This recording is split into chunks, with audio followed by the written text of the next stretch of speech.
McKinsey recently published a good article titled Speed and Scale: Unlocking Digital Value in Customer Journeys. My intent is to enhance the content and to provide a one page blueprint for effective and scalable digital transformation. Let's use an information centric legacy company such as a travel agency, financial, or insurance company as our example.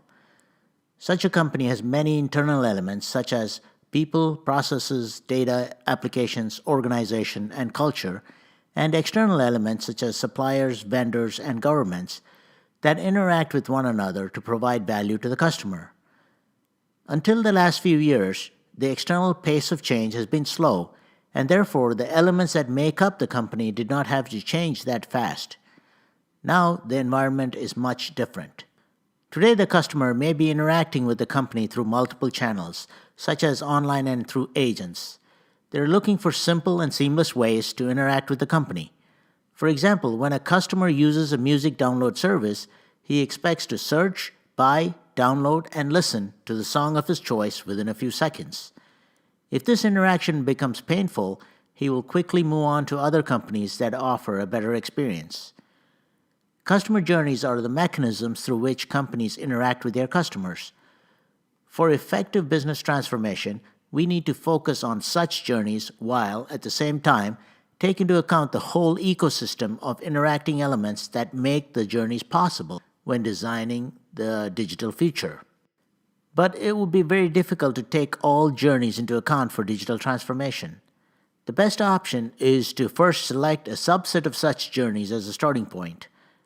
Which of those journeys to pick depends on the importance of that journey to the customer experience and may be based on criteria such as high volume or high impact.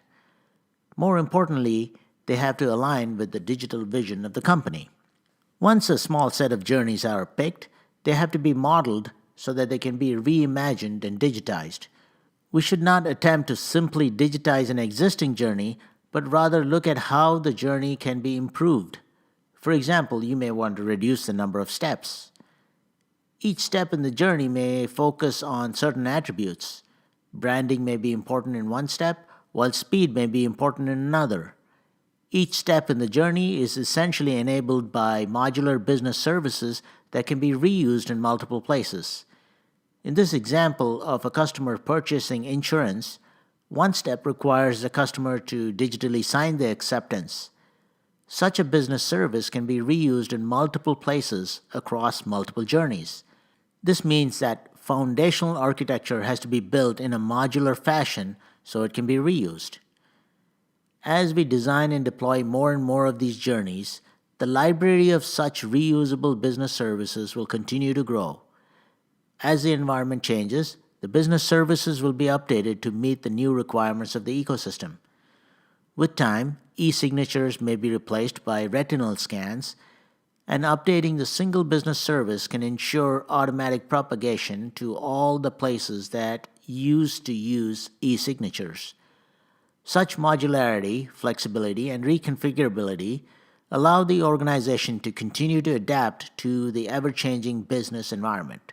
These business services are in turn supported by applications and technology infrastructure that have to be integrated. However, by isolating technology in terms of business services they provide, it is possible to switch out certain modules of technology gradually instead of completely revamping the whole infrastructure. While all this is reality, we need architecture models to represent the reality so it's easier for us to understand and manipulate that reality. The architecture represents different types of entities such as people, processes, technology, applications, data, etc., and the relationships between these entities. Changes to the reality can be communicated through changes in the architecture. The architecture in turn has to be governed, changes budgeted for, and planned. The overall plan for digital transformation includes other aspects such as change management, talent management, and a mechanism for continuous adaptation. Change management permeates the entire organization to enable mind shift in the culture. Current expertise and skills of people have to be upgraded to meet the digital needs of the organization.